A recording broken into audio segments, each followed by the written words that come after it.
सास के मेहमान। सिमर की सास की सारी जिंदगी किराए के मकान में ही बीती, लेकिन जब बेटा कमाने लायक हुआ तो उसने अपना बड़ा मकान बनाया। क्या है माँ, इतनी लंबी लिस्ट मेहमानों की? गृह प्रवेश है सिर्फ, शादी में तो तुमने इन लोगों को बुलाया ही था ना। अरे बेटा, तुम्हारे पिता और मैंने तो सारा आजीवन घर नहीं बनाया, ये सोचकर कि पैसा घर में लगा देंगे तो तुझे कहाँ से पढ़ाएंगे। अब बेटा, घर जैसी खुशी में मैं उन लोगों को कैसे भूल जाऊं जिन लोगों के साथ मैंने पूरा जीवन काटा। तभी वहाँ बहू आ जाती है। क्या माँ जी, कैसी बात कर रही हैं? बुआ जी, चाची जी, उनकी बेटियाँ, ससुराल वाले सभी तो आ रहे हैं। मैंने उनकी लिस्ट सुमन से पूछकर तैयार कर ली है। हाँ बेटा, ये लोग तो रिश्तेदार हैं, इन लोगों को तो बुलाना ही है, लेकिन जिन लोगों के साथ मैं किराए के मकानों में रही, वो मकान मालिक, वो पड़ोसी, उन्हें कैसे भूल सकती हूँ। माँ, लेकिन वो नीलम आंटी को तो मत बुलाना, बड़ा ही लो स्टैंडर्ड साउंड करती है वो। हाँ माँ, और वो किरण को भी। उनका पति और बेटा खाते कितना है। और नहीं तो क्या, शादी में भी 2000 रुपए वाली प्लेट में दनादन खा रहे थे। माँ कुछ नहीं बोलती, कमरे में चली जाती है। तुम्हारी माँ के तो चोचले ही अलग है, न जाने लोगों को क्या बताना चाहती हैं। अरे आस पड़ोस को तो ऐसे पूछ रही है जैसे कि रिश्तेदार। हाँ, जानता हूँ माँ को, वो किसी से जुड़ती है तो दिल से जुड़ती है। वैसे बात करता हूँ उनसे। सभी अपने अपने काम में लग जाते हैं। सास को नींद आ जाती है और वो सो जाती है। लग रहा है कि गुस्सा होकर सो गई। कपड़े भी अपने बाहर फेंक कर गई हैं। बहू है ना, नौकरानी जैसी, कर लेगी काम। बड़बड़ करती बहू सास के कमरे में जाती है और कपड़ों को उनकी अलमारी में रखती है कि तभी उसके हाथ में एक एल्बम और कुछ खत लगते हैं। अरे ये क्या है? बहू एल्बम देखती है जहाँ नीलम आंटी और सास के साथ छोटा सा उसका सुमन खड़ा होता है। इनके बचपन की फोटो। वो सारी फोटो देखकर जब खत को खोलती है तो वो किरण का होता है। बहू खत पढ़ने लगती है। खत में लिखा होता है, तू पैसे की चिंता न कर, सुमन की पढ़ाई में कोई कमी ना हो, हम पड़ोसी नहीं बहने हैं। तभी सास जग जाती है। अरे बहू, क्या हुआ? कुछ चाहिए था क्या? बहू बात घुमा देती है। माँ जी, वो इनकी फोटो देख रही थी नीलम आंटी के साथ। कितनी सुंदर लग रही है ना आंटी? हाँ, दिखा तो जरा फोटो। बहू सास को फोटो देती है। सास फोटो देखकर कहती है, याद आता है, तेरे ससुर जी तो थे नहीं, काम के लिए 10 दिनों के लिए शहर से बाहर गए थे। जब बेटा होने वाला था तब नीलम आंटी और अरुण अंकल ही थे। आंटी बेचारी रात भर मेरे साथ बैठी रही तो अंकल भाग भाग कर दवाई का इंतजाम कर रहे थे। बेटे के होने के बाद भी जब तक मैं घर नहीं आई मेरे पास ही रहे। रिश्तेदार तो आए थे मुंडन में 10 दिनों के बाद। बहू सुनकर खुश होती है। तभी नजर खत पर पड़ती है। माँ, ये किरण आंटी को आपने पैसे वापस कर दिए?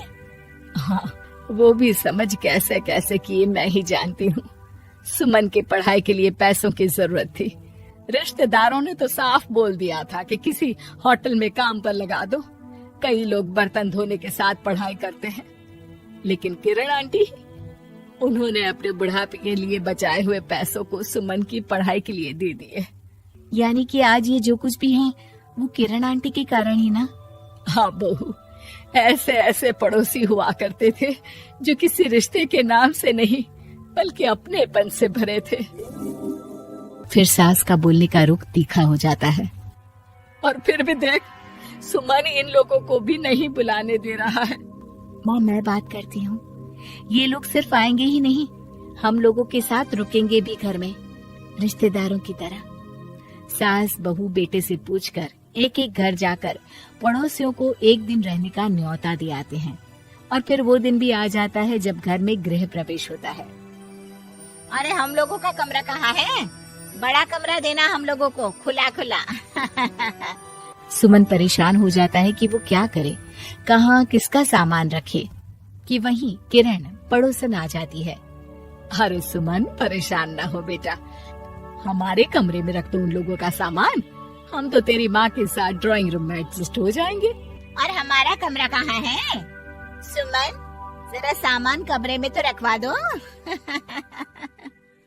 अरे ये क्या, मेरे कमरे में तो सफाई ही नहीं है। अरे बता देती सुमन, हम कहीं और रह लेते। तभी वहाँ नीलम झाड़ू लेकर आ जाती है। अरे बबली दीदी कैसी बात कर रही है, चलिए मैं साफ किए देती हूँ कमरा। वहीं मामी जी भी आ जाती हैं। अरे सुमन दीदी, सबसे छोटा कमरा हम लोगों को ही देना था क्या? मायके की कोई परवाह नहीं है। वो मामी जी, किरण आंटी और नीलम आंटी की फैमिली एक ही कमरे में है ना, तो इसलिए आप और मामा दो ही तो लोग हैं। तो मामी तो बहू के मुंह से ये बात सुनकर गुस्से से लाल पीली हो जाती है। अरे वाह जी वाह, बहू की जुबान तो देखो कितना बोल रही है। इतना बोलने वाली बहुएं भी होती है क्या? अरे रहने दो, जब मेरी बहन ने ही मेरे बारे में नहीं सोचा तो किसी और से क्या उम्मीद करे। दोनों सामान पैक करके घर से निकल ही रहे होते हैं कि नीलम आ जाती है। अरे राकेश भैया, मैं भी सुमन की तरह ही तो हूँ। आप तो हम लोगों को इतने साल से जानते हैं। हाँ, तुम लोग तो मेरी बहन से चिपकी रही गोंद की तरह। खैर कोई बात नहीं, रहो बड़े कमरे में। तभी अरुण वहाँ आ जाता है, जो नीलम का पति है।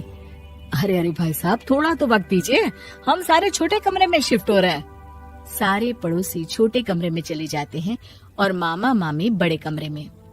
बहू चाची के कमरे से बाहर निकल रही होती है कि देखो कैसे बड़ा मकान बनाकर इतरा रही है।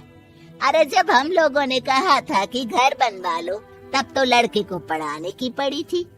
इतना पैसा रखी थी, महंगे कॉलेज में पढ़ाया, तब बात मानी होती तो सस्ते में मकान बन जाता। बहू आगे जाती है जहाँ दोनों पड़ोसन भी आपस में बात कर रही थी। मानना पड़ेगा सुमन को, बहुत ही समझदारी के साथ चली। बच्चों की जिम्मेदारी को सबसे ऊपर रखा, रिश्तेदारों के साथ भी पूरा निभाया। नहीं तो आजकल के रिश्तेदार। अरे सुमन के लिए तो हम हमेशा ही खड़े हैं। बहू तभी मामी के पास जाती है, जहाँ वो मामा से कह रही होती है, बस अब आ गए इसके घर। अब तो ये रो रो कर भी बुलाएगी तो मैं ना आऊं। कैसे कमरे में रखा हम लोगों को। सुमन भी ना किसी काम की नहीं है। बहू सभी को देख समझ रही थी।